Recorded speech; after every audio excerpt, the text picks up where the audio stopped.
Bonjour, bonjour à toutes et bonjour à tous. On est ravis de pouvoir parler avec vous d'un sujet dont on est parti du principe qu'il était un peu au milieu du gué et qu'on pouvait s'interroger sur le fait qu'on était sur un vrai tournant, 2021, un vrai tournant pour la Smart City.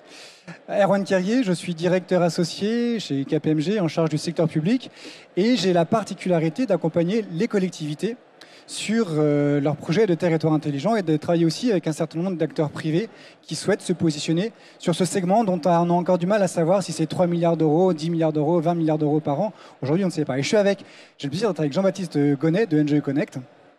Oui, bonjour à tous et merci Erwan de l'invitation. Donc, je suis Jean-Baptiste Gonnet, je suis président d'NGE Connect. Un petit mot sur qu'est-ce que vient faire finalement le groupe NGE, qui est un groupe multimétier de travaux publics dans le monde du digital et de la Smart City. Tout simplement parce que notre groupe a plus de 50% de son chiffre d'affaires dans les collectivités. Donc c'est un client qu'on connaît bien et que finalement on voit petit à petit sa progression. On voit des entrées de couches digitales dans nos propres travaux de travaux publics. Et l'année dernière, nous avons croisé l'aventure d'une société start-up, puis ensuite TPE, qui s'appelle S2F Network au Havre, et qui était spécialisée, et qui l'est toujours d'ailleurs, dans le signal radio, dans des infrastructures radio, notamment Wi-Fi. Et ensuite, donc, un bâtisseur d'un hyperviseur, c'est un mot qu'on redira tout à l'heure, au tout du long, dans un univers plutôt marin pour les ports de plaisance. Et suite au rachat de cette société, nous développons cet hyperviseur pour le rendre terrestre, finalement, donc avec une solution pour les collectivités. Voilà à peu près notre NGE Connect dans la sphère NGE. Alors, peut-être pour commencer, une question que je te pose, mais je veux aussi apporter des éléments de réponse. Aujourd'hui, la Smart City se fait bâcher. On lit beaucoup de littérature, on entend beaucoup de keynotes, beaucoup d'interventions sur la Smart City, c'est fini. Or, nous, on a plutôt tendance à penser chez KPMG qu'au contraire, on n'est qu'au début d'une nouvelle ère et d'une nouvelle révolution. Et que si on devait l'associer ou la comparer à des politiques publiques plus anciennes, ça me fait penser énormément à tout ce qui est Agenda 21, tout ce qui est plan climat. On disait il y a 10 ans, 15 ans, 20 ans que c'était des trucs complètement pipeaux. Et aujourd'hui, on n'imagine pas qu'une collectivité ne réfléchisse pas à la manière dont elle va travailler ou s'investir sur la protection de l'environnement. Alors, Smart City bashing, oui ou non? J'imagine non, parce que sinon, vous n'auriez pas investi comme vous l'avez fait. Je dirais non il y a un an ou deux. Quand on a vu ensuite, il y a un certain nombre d'articles, il ne faut pas se cacher, qui stigmatisent la Smart City et qui la critiquent à plusieurs points et qui reprennent certaines, on va dire, peurs collectives. On peut en citer trois. La première, bien sûr, c'est la liberté individuelle, l'aspect liberticide de la Smart City. Qu'aurait la Smart City? Pourquoi?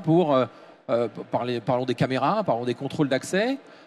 Donc, liberticide pour l'habitant, mais aussi pour l'agent territorial qui se verrait éventuellement pisté via l'ensemble des éléments digitaux et de RP qui pourraient envahir les services techniques.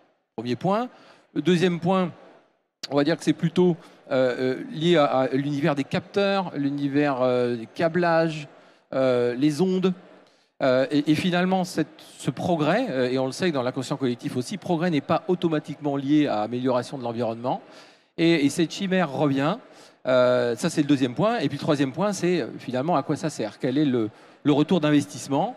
Les premières opérations sont quand même assez importantes, hein, plus de 100 millions d'euros pour Dijon et Angers. Et finalement, la population peut se dire, oui, mais pourquoi faire? Et où est-ce que je le vois, moi, comme restitution dans mon quotidien? Et ces trois points-là, oui, peuvent être repris, stigmatisés dans la presse à foison. Et en plus, les derniers exemples outre-Atlantique, Toronto et autres, n'ont pas fait du bien non plus. Mais nous, en étant à l'intérieur de cette vie digitale, on voit bien que les choses bougent et que finalement, c'est que cette surface-là qui change un peu de couleur, mais les choses se réinverseront. Ce qui est assez intéressant, finalement, alors qu'il y a ce contexte un peu de bashing, c'est de voir au contraire que la thématique de la Smart City est en train de se structurer. D'ailleurs, on va arrêter de parler de Smart City, on va parler de territoire intelligent. Parce qu'en France, c'est extrêmement bloquant d'avoir cette approche par cette sémantique. Un territoire intelligent, c'est quoi? D'abord, c'est un territoire sur lequel vous vivez tous, toutes, donc vous êtes tous concernés par ce qu'on va raconter. Donc on devrait être extrêmement nombreux autour de cette keynote, parce qu'en fait, on est des citoyens vivant sur un territoire qui allons être impactés d'une manière ou d'une autre parce que les collectivités, parce que les élus vont décider pour nous. Ils vont décider quoi, les élus? D'abord, ils vont décider de penser l'intégration de briques numériques sur un certain nombre de services qu'on utilise. Donc d'une manière ou d'une autre, on sera tous confrontés à cette montée de la technologie et à la nécessité de pouvoir l'intégrer dans nos façons de faire, notre façon d'être citoyen. Ensuite, un territoire intelligent, c'est de la data. Aujourd'hui, la data dans les collectivités en est à ses balbutiements, voire à ses débuts de prémices, de prolégomènes, d'introduction, de réflexion sur comment est-ce qu'on travaille sur la data. La data, dans le privé, c'est un sujet majeur, tout le monde le sait. Dans le public, ça pose un certain nombre de questions et on verra certaines d'entre elles tout à l'heure. Et enfin, un projet de territoire intelligent, du digital, de la data, c'est aussi de la gouvernance. C'est donc la capacité à travailler avec des entreprises, à travailler avec des chercheurs, à travailler avec des ETI et des grands groupes. Donc, une fois qu'on a essayé de circonscrire cette définition, quels sont les autres enjeux qu'il faut avoir en tête et qui sont fondamentaux, et je dis bien fondamentaux quand on est une start-up ou une ETI, voire un grand groupe, même si en tant que grand groupe, on est censé connaître ces sujets. En premier lieu, la question de la souveraineté est fondamentale. Quand on parle de souveraineté dans un territoire intelligent, c'est évidemment de solutions qui sont plutôt françaises. Il y a une vraie tendance à privilégier les solutions françaises et on peut s'en réjouir. Et un certain nombre de centrales d'achat pour les collectivités vont aussi essayer de les mettre en avant. Mais c'est surtout la question de la souveraineté de la donnée. S'assurer que la donnée reste sur le territoire, qu'elle ne quitte pas la métropole. C'est assez dingue de se dire, dans le monde dans lequel on est aujourd'hui, qu'on veut absolument que la donnée reste dans les frontières purement franco-françaises. Et puis, ce qu'on entend aussi par souveraineté de la donnée, c'est fondamental quand on est une entreprise, c'est qu'il y a une très forte attente, pour ne pas dire une exigence aujourd'hui de la part des collectivités, d'être maître des données qui vont pouvoir émerger sur leur territoire, d'avoir cette maîtrise de la donnée. Donc, premier point, quand on est une start-up, quand on fait de l'innovation, si on n'a pas ce truc-là en tête, on est sûr de se planter. Deuxième point, qui est fondamental aussi, c'est la question de la sobriété numérique. C'est un sujet qui monte partout, tout le temps. Mais ce qui est intéressant, ce qui est même passionnant en soi, quand on pense à la manière dont on fait la politique en France, c'est que cette question de la sobriété numérique, elle était inexistante il y a quasiment 6 mois. On a fait une étude avec un partenaire qui s'appelle Data Publica pour la Banque des Territoires sur la question de la Smart City et la donnée. On en parlait à peine. On en fait une aujourd'hui avec les mêmes partenaires pour le ministère de l'économie. Et cette question de la sobriété numérique, des solutions, elle revient régulièrement. Le troisième point aussi qui est fondamental à avoir en tête quand on veut intégrer ces enjeux de territoire intelligent, c'est la question de la sécurité des solutions qu'on va proposer. Ce qu'il faut savoir, c'est que de plus en plus est poussée la logique de réfléchir, dès qu'un cas d'usage émerge sur un territoire, à la manière dont ils vont se faire attaquer. Les collectivités, vous le savez, parce que maintenant c'est un peu dans la presse, comme les hôpitaux, sont désormais la cible d'un certain nombre de hackers et on peut arrêter le fonctionnement d'un hôpital pendant 2 jours, 3 jours contre une rançon. Donc ces éléments-là, ils sont hyper importants. Donc ça, c'est le cadre. Après, il y a ce qu'on dit, il y a ce qu'on fait. On dénombre à peu près 200 collectivités en France qui ont développé un certain nombre de cas d'usage, avec des cas d'usage un peu vitrines, mais qui ont le mérite d'exister. Tu as parlé d'Angers, il y a aussi Dijon. Et puis des cas d'usage plus petits, peut-être moins ambitieux, mais qui ont un réel impact sur le territoire. Les raisons pour lesquelles finalement, 200 collectivités, c'est peu sur les 36 000 communes. Mais les raisons pour lesquelles on peut supposer que ces territoires intelligents ont encore du mal à émerger et ce marché a encore du mal à se structurer, c'est d'abord une transversalité qui est relativement inexistante. Les marchés sont passés de manière silotée. Une collectivité va passer un marché pour les déchets, un marché pour l'eau, un marché pour la culture, pour le social. Et puis, des directions qui elles-mêmes travaillent de manière extrêmement silotée. Il y a la question du modèle économique aussi qui est relativement inexistant, Jean-Baptiste ? Oui, la question du modèle économique est non pas la plus inquiétante, mais ce qui nous préoccupe au quotidien actuellement. Pourquoi ? Parce que sans modèle économique, c'est fragiliser la mise en concurrence. Comment est-ce qu'on l'a fait ? Comment finalement les acteurs vont pouvoir s'entraîner, vont pouvoir se contacter entre eux dans le but d'anticiper. Donc pas de modèle économique anticipé, pas de concurrence, pas de compétition possible. Il y a aussi pas de modèle économique, pas d'anticipation de la part des pouvoirs locaux d'injecter des finances dans quelque chose physiquement possible. Nous sommes très impactés par la montée en débit qui est en train de se finir, mais le plan très haut débit a été calibré, il a été pensé, il y a eu des schémas directeurs qui ont été faits, il a été timé. Et finalement, là, c'est non seulement pas de modèle économique, mais pas de modèle économique, pas de planning, pas de définition réellement des montants. Et la filière, actuellement, doit répondre, se doit en tous les cas d'avancer sur le sujet. C'est ce qu'on essaye de faire.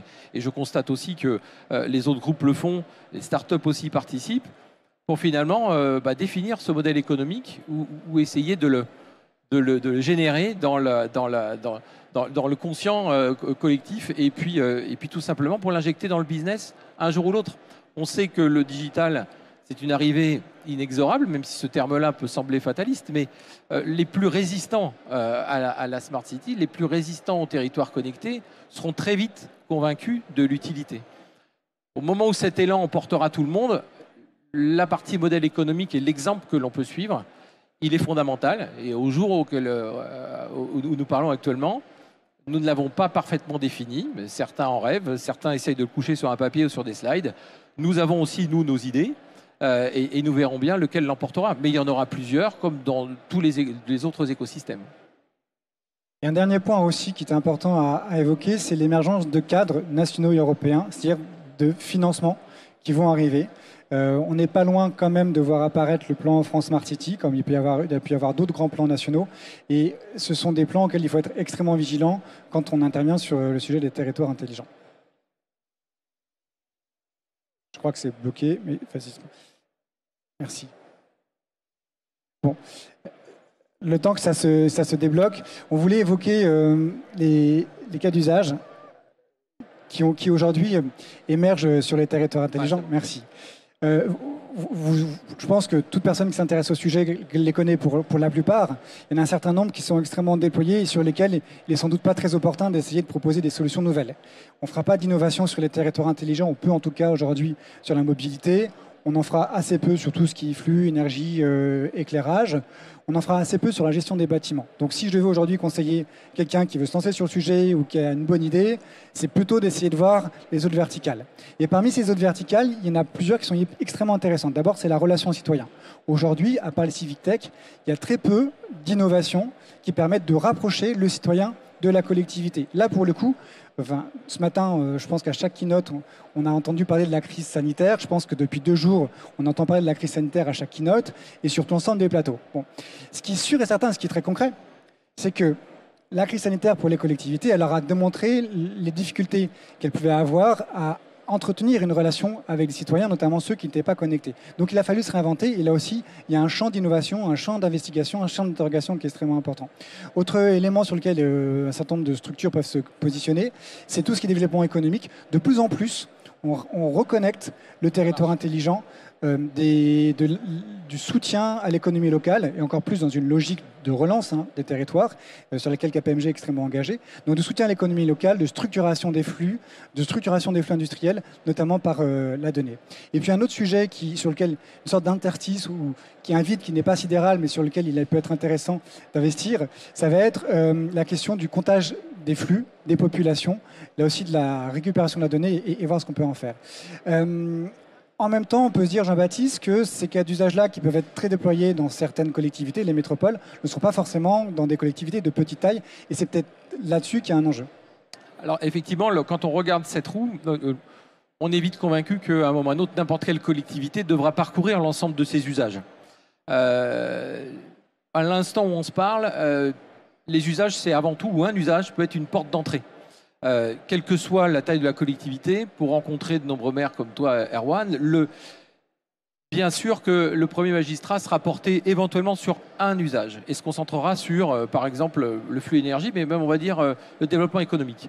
Cependant, il faudra quand même lui expliquer qu'il ne peut pas regarder cet usage seul, parce que l'ensemble des éléments dont il a besoin finalement pour son développement économique viendront de données ou d'informations ou de dynamiques données dans les autres usages. Alors effectivement, on se rend compte quand même que la granulométrie des collectivités en France, il y en a à peu près 36 000, plus de 90% ont moins de 10 000 habitants. La collectivité de 10 000 habitants a déjà des problèmes à régler. Et une maturité digitale parfois faible, à cause d'infrastructures, elles aussi, faibles ou naissantes. Ce qui veut dire qu'ils seront plus portés vers la partie mobilité, mais stationnement, voirie, espace public, leur flux d'énergie ou gestion de bâtiments pour des économies. Et avec ces économies, se tourner vers d'autres éléments où là, la volonté politique doit s'appliquer. Certaines plus grandes collectivités, à partir de 20, 50 000, 100 000, ont plus de réflexes du côté développement économique ou relation avec le citoyen, parce qu'elles sont déjà passées par les autres stades d'usage, elles ont déjà des services techniques plus calibrés, qui ont déjà progressé là-dessus. Et finalement, oui, ces usages, on va dire, de tête sont plus liés à des collectivités plus importantes, mais il y a des exceptions en fonction, bien sûr, de l'érudition de certains élus. Voilà. Mais avant tout, le cas d'usage est bien une porte d'entrée sur lequel ensuite l'ensemble du chemin, l'ensemble de cette roue sera parcouru. Ce qui veut dire aussi que l'ensemble du business concernera l'ensemble de ces usages d'une manière ou d'une autre. Et ce qui est intéressant aussi, c'est que quand on interroge les grands industriels ou les grands ETI comme NG ou d'autres startups ou d'autres entreprises, tout le monde nous dit les technos, elles sont là. Les technos, elles sont prêtes. Il y a juste à appuyer sur un bouton. Et pour l'instant, on a encore du mal à appuyer sur un bouton. La chaîne de valeur, quelle est-elle? C'est aussi intéressant parce que c'est bien de savoir où on peut se positionner, aussi bien quand on est une entreprise finalement que quand on est une collectivité. Cette chaîne de valeur, elle est relativement simpliste. Hein. On part du conseil, donc de l'AMO, de choix. Ensuite, on a de l'infra, on a des solutions technologiques et derrière, on a du service. Or, c'est quoi les spécificités de la chaîne de valeur des territoires intelligents? D'abord, c'est que tout est extrêmement siloté. On n'a aucun acteur qui sache faire tout ça. Aucun. Donc à partir du moment où vous n'avez aucun acteur qui sait faire tout ça, vous n'avez aucune offre facilement lisible et appréhendable par les collectivités. Et à l'intérieur de chacune de ces verticales, à l'intérieur de chacun de ces silos, il y a un éclatement de l'écosystème, ce qui fait aussi qu'en définitive, une collectivité territoriale ne va pas réussir à se positionner, ne va pas réussir à comprendre quelles sont les offres qui lui sont proposées, ne va pas réussir à décider encore plus parce qu'il n'y a pas de ROI ou qu'il n'y a pas de retour, il y a très peu de benchmark, ne va pas réussir à décider de la manière dont elle va pouvoir construire son territoire intelligent. Jean-Baptiste, un enjeu fort peut-être aussi autour des infras? Alors, oui, effectivement, parce que les territoires connectés, Smart City, c'est un triptyque. Il y a la gouvernance, on en a parlé, c'est-à-dire le commandement de la collectivité, associé bien sûr aux usages, c'est-à-dire l'objectif, hein, ce qui sera produit par l'ensemble de cette intelligence et la digitalisation, et les infrastructures. On a vu des exemples où finalement certaines villes se sont concentrées sur leurs infrastructures sans pour autant penser aux usages. Et aussi, certaines se concentraient sur des usages qui finalement deviennent un peu obsolètes, voire vraiment obsolètes, parce qu'elles ne se sont pas servies par des infrastructures solides. Et ce qui veut dire qu'au global, comme tu le disais, Erwan, il n'y a pas la jonction entre les usages et les infrastructures ne peut pas être personnifiée par un intégrateur. Donc c'est vrai que c'est toute la chaîne de valeur, mais donc surtout la filière. Et dans la filière, on retrouvera des développeurs informatiques, on retrouvera des intégrateurs, on retrouvera des spécialistes de l'infrastructure pure, des maîtres d'œuvre, des AMO et l'ensemble de tout ça. Ce que je voulais dire aussi sur la partie chaîne de valeur, c'est que l'ensemble de ces chaînes de valeur sont imbriquées.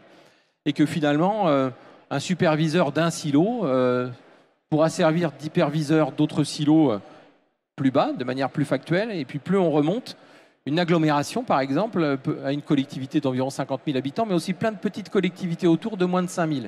Et que finalement, ces deux échelles-là, là aussi, la chaîne de valeur devra répondre à ces dissociations, à ces deux échelles.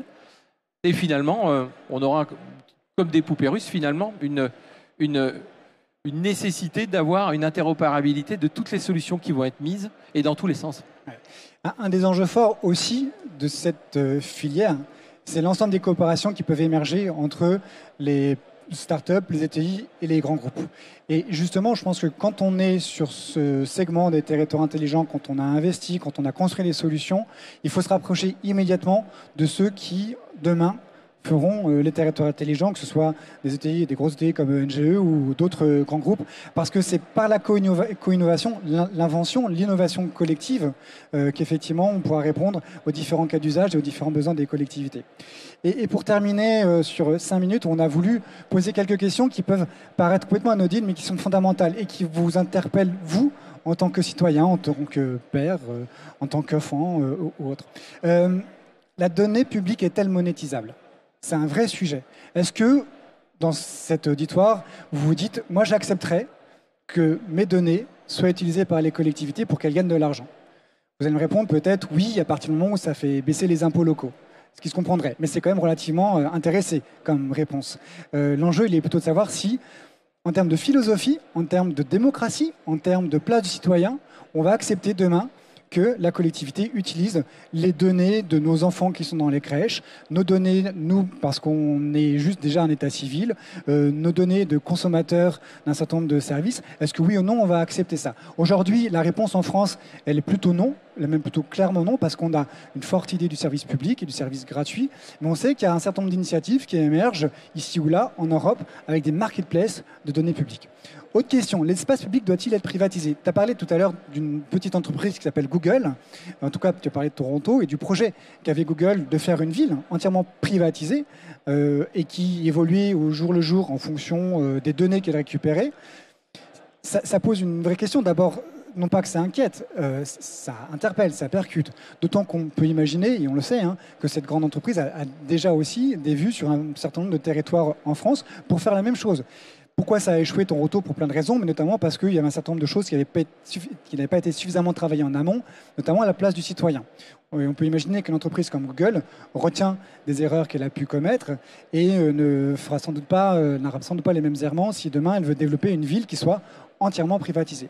Donc l'espace public doit-il être privatisé? La réponse intuitive est non, mais il est certain que le développement du territoire intelligent va nous obliger à dépasser ce cadre-là. Et deux autres questions qui se rapprochent un peu du modèle économique, mais qui va même au-delà, Jean-Baptiste. Oui, effectivement. Est-ce que le passage à l'échelle passe-t-il par un oligopole? Ce que nous a montré l'histoire jusqu'à actuellement, c'est que ce qui est sorti actuellement comme opération, les réponses concurrentielles ont plutôt été réservées à 2, 3, 4 grands groupes, voire très grands groupes. Notre conviction, c'est que nous avons, et c'est lié quand même aussi à la deuxième question, c'est que quand on parlait je vous parlais tout à l'heure de diverses vitesses finalement liées au nombre d'habitants ou l'impulsion qui est donnée au niveau des gouvernances des collectivités, on peut faire rapidement un parallèle avec les travaux publics. Sur les travaux publics, les grosses concessions autoroutières, ferroviaires, ou même le Grand Paris, par exemple, où il y a actuellement encore des tunneliers qui passent sous nos pieds et sur lesquels nous participons actuellement, il y avait 3-4 offres, grand maximum. Et dans ces cas-là, on peut se poser la question de l'accessibilité de l'ensemble du paysage concurrentiel à ce type d'affaires. Notre conviction, c'est que le marché de la Smart City, au même titre que le marché des travaux publics, va s'associer aussi aux granulométries des maîtres d'ouvrage. Là, je reviens bien sûr aux collectivités de moins de 10 000 habitants. Ces 33 000 collectivités vont sortir à leur échelle ce type de marché transversaux. Ce qui veut dire que la réponse en elle-même ne se comptera plus en centaines de millions, mais en dizaines de millions, en millions, voire même centaines de milliers d'euros, voire même dizaines de milliers d'euros. Ça me donne la transition toute faite à ce que j'aime beaucoup, finalement, de ce qui se disait là, il y a un an ou deux, en disant c'est réservé aux grandes collectivités, donc Smart City, et puis les petites villes vont rester, elles, sur le carreau. Stupid Village. Moi, je pense, pas tout l'inverse, mais je dirais que le risque, c'est plutôt qu'on arrive à Stupid City et Smart Village, parce que les gouvernances actuelles des petites collectivités sont fortes. Il manque les financements, mais si les financements arrivent, la réactivité de ces villes-là seront importantes, et on l'espère, très importantes. En plus, ce sont les plus nombreuses, et que finalement la dynamique des petites villes peut être très forte et s'avérer beaucoup plus efficace que les grandes collectivités qui, elles, plus matures, avec des services. Je ne vais pas parler de lourdeur, je parle juste de complexité, parce que l'écosystème d'une ville, c'est quasiment l'écosystème le plus complexe qui puisse exister. Une entreprise, c'est finalement beaucoup plus simple. Hein. Un maire a beaucoup plus de difficultés à diriger sa mairie et ses habitants qu'un président d'entreprise. Donc, ça se comprend. C'est qu'à la fin, le risque, c'est plutôt de laisser pour compte les grandes villes, qu'elles n'arriveront pas à sortir, à voir en macro l'ensemble de leur écosystème complexe. Merci beaucoup de votre attention. Merci. Une question. Bonjour Erwan, c'est Sabine. Sur la question la donnée publique est-elle monétisable? Moi j'ai une question en amont. Est-ce qu'il existe la donnée publique? Est-ce que la donnée publique n'est pas une agrégation de données privées? Alors oui, il existe de la donnée publique. Depuis la loi sur une république numérique, toute collectivité de plus de 3500 habitants est obligée de mettre sur un portail l'ensemble de ces données qu'elle va avoir. Ça va être l'état civil, essentiellement. Enfin, il y a un ensemble de jeux de données qui sont des données publiques et qui sont plutôt proches grosso modo, de notre identité et de la manière dont on peut utiliser un certain nombre de services. Ça va être aussi l'existence de services sur la ville, le nombre de places de crèche, enfin, voilà, c'est un nombre de jeux de données-là. Ce qui va être intéressant, effectivement, c'est la transformation avec la donnée privée.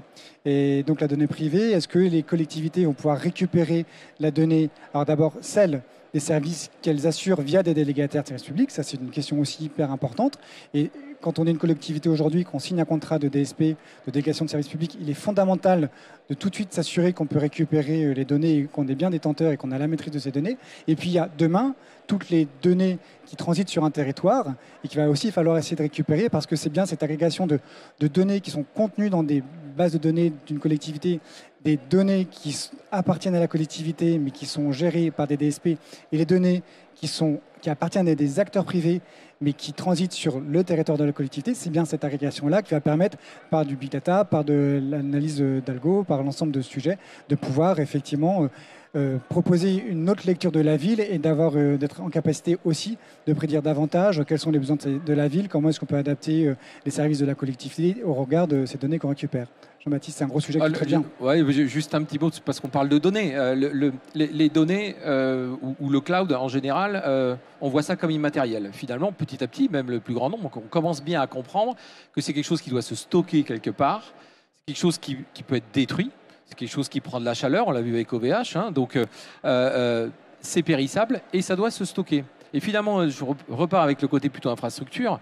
L'ensemble des data centers, et notamment les micro-data centers, et cette nouvelle offre qu'il peut y avoir hein, dans les réseaux d'infrastructures fibres,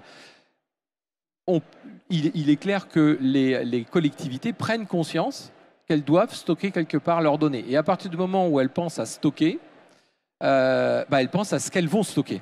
Et c'est là où on voit bien la connivence importante entre l'usage et l'infrastructure. Et ce qu'on constate, et ce qui est plutôt encourageant, c'est que là, les principaux opérateurs d'infrastructure poussent et proposent ces fameux stockages de données et donnent bien une solution maintenant à la collectivité pour dire « je vais donc la prendre ».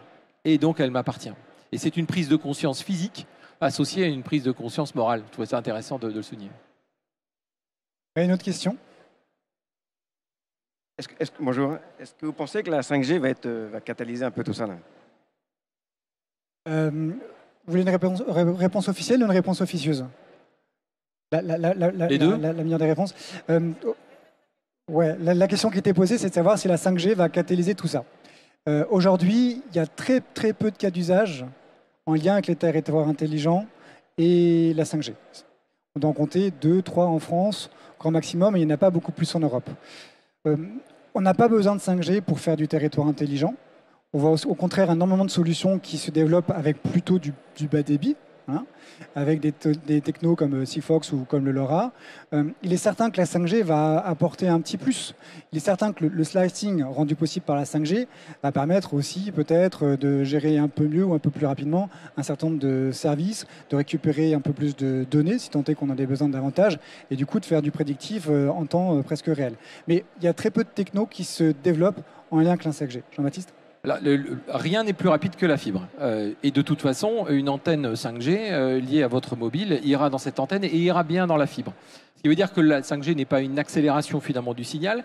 Par contre, il va permettre que certains objets, et notamment les objets mobiles, aient enfin l'aptitude d'avoir finalement cette fibre mobile. Parce que le 5G, on peut considérer comme une fibre invisible qui suivrait le... Voilà, on peut parler des bus, même si pour l'instant, les types de signaux n'ont pas besoin d'autant de stockage comme ça. Par contre, ça la rend mobile et donc ça rend aussi la flexibilité plus importante. Ça veut dire que c'est une brique de plus. Par contre, de dire que ça la remplace ou que ça va tout prendre, ah là non. Donc je suis tout à fait après d'accord avec cette vision. Ce n'est qu'une possibilité de plus, ça élargit le champ des possibles. C'est pourquoi l'enjeu des territoires intelligents, c'est le mix technologique. On l'a affiché tout à l'heure, on n'en a pas parlé, mais c'est 5G et bas débit et Wi-Fi territorial. Et c'est ça qui va permettre aux territoires intelligents de se déployer. Écoutez, merci beaucoup. Merci à vous.